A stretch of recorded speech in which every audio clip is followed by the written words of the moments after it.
Europe 1 13h. Vous écoutez Europe 1 13h jusqu'à 14h et Thomas Schnell, on retrouve vos deux débatteurs Bernard Cohen-Haddad et Vincent Roy. La politique américaine, Donald Trump a convoqué une conférence de presse pour tenter de reprendre la main face à Kamala Harris. Il n'avait pas fait de discours depuis plusieurs jours. Crise migratoire, récession économique, conflits internationaux. Selon Donald Trump, les États-Unis sont dans une position catastrophique. Alors face à une Kamala Harris qui était très enthousiaste, très joyeuse quand elle a présenté mardi son colistier Tim Walz, il est apparu, il semble incarner une certaine noirceur, Vincent Roy, Donald Trump.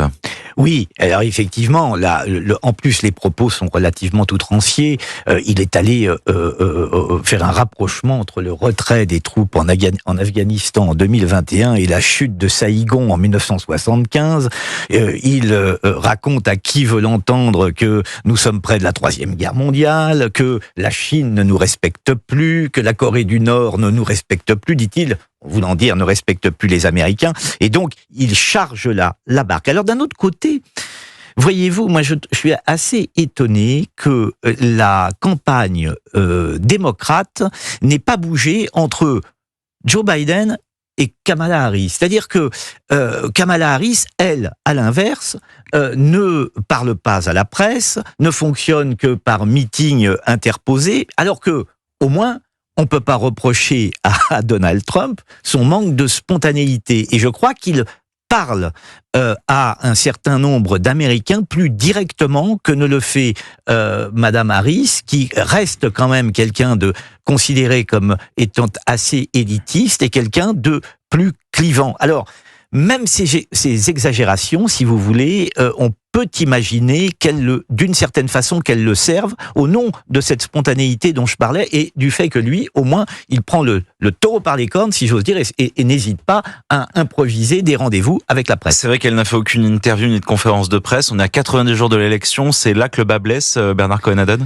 Elle vient d'arriver dans le jeu. Ça fait 2 semaines et demie. Oui, mais c'était pas il y a 2 semaines. Elle n'était pas là. Hein, ne l'oublions pas. Elle est arrivée un peu par défaut. Mais on voit bien que Donald Trump, ça l'inquiète un peu quand même, puisque il y a un mois après son attentat ou la tentative d'attentat, il était donné gagnant. Ça reste difficile aujourd'hui de savoir ce qui va se passer parce que ça peut bouger en travers les grands États et vous savez aux États-Unis c'est beaucoup plus compliqué, c'est un peu comme à Paris pour les élections. Mais on vote pour des grands électeurs qui eux-mêmes désignent. C'est pas dire on voit pas au suffrage universel comme chez nous pour le président des États-Unis.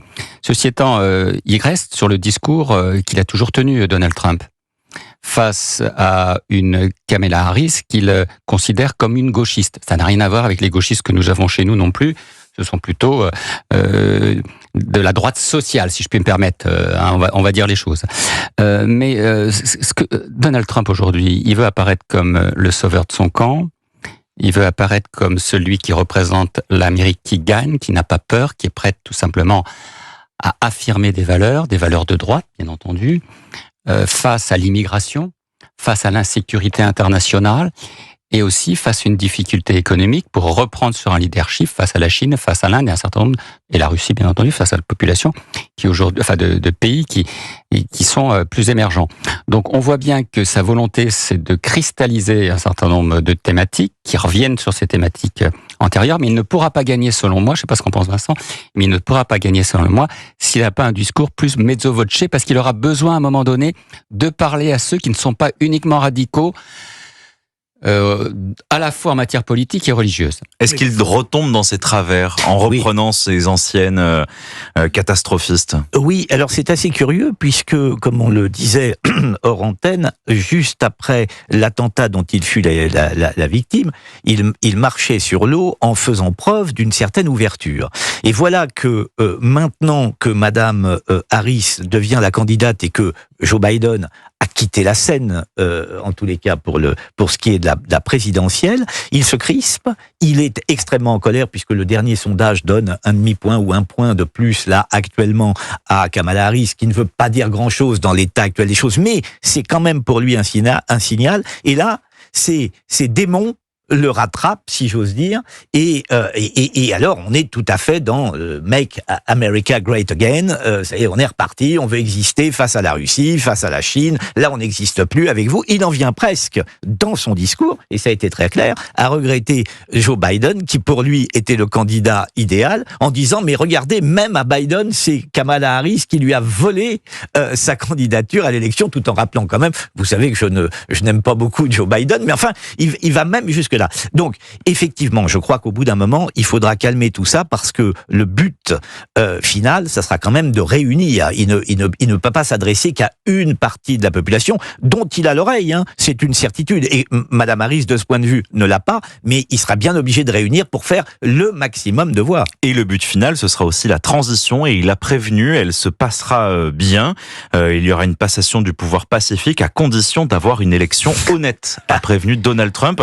On se dirige vers un remake du 6 janvier 2021 s'il perd la présidentielle dans 3 mois. J'ai lu avec attention cette déclaration parce que vous savez que certains républicains très à droite, on peut le dire, et les partisans forts de Donald Trump contestent l'élection de Biden. Ils considèrent toujours qu'on a volé à Trump son élection. Ce qu'il dit aujourd'hui, on est heureux de l'apprendre parce que les États-Unis restent pour moi une des plus belles démocraties, quoi qu'on dise. On a dans les États, il y a des juges, etc. On est dans un pays d'une charte et aussi de la liberté. Nous sommes porteurs, nous, de cette liberté, puisque nous avons travaillé avec eux. Mais c'est assez réconfortant, mais rien ne nous permet de nous dire si ce qu'il dit aujourd'hui sera suivi d'effet demain, si ces militants, si ces adhérents, si ces clans qu'il mobilise, qui sont souvent radicaux, contestent l'élection si c'est Kamala Harris qui gagne. Bien entendu, si c'est Donald Trump, il n'y aura pas de problème. Mais si ça joue à un certain nombre de voix, de milliers de voix, ou dans certains États, parce que je vous rappelle que à la précédente élection, il y avait eu beaucoup de contestations dans les juridiques, dans les États, et ça avait pris des mois, et qu'au bout d'un moment, Trump avait considéré qu'il avait perdu sur le papier. Mais ça reste aujourd'hui un vrai enjeu de stabilité interne aux États-Unis. Il faut s'inquiéter de ces menaces à peine voilées, Vincent Roy? Ah oui, toujours. Bah écoutez, vous avez vu l'épisode du Capitole. La démocratie américaine avait vacillé à ce moment-là. Avait absolument vacillé. Donc il faut toujours s'inquiéter. Vous savez, Donald Trump est quelqu'un qui est prêt à tout. Hein. Donc il faut faire très attention. Moi, je voulais dire une dernière chose sur ce sujet. Est-ce que l'Amérique est prête? Parce que il me semble que ce sera une question. Est-ce que l'Amérique est prête à avoir une présidente à la tête du pays? Est-elle prête? Parce que ça serait une première. Vous avez vu que Donald Trump n'hésite pas à jouer sur le fait qu'elle ne soit pas Madame Kamala Harris, qu'elle ne soit pas blanche, et que ce soit une femme. Hein. Donc ces deux questions se posent. Il y en a une qui est obérée par la candidature même de Barack Obama, mais la deuxième question, le fait que Kamala Harris soit une femme, est une question qui à mon avis, peut peser sur l'élection.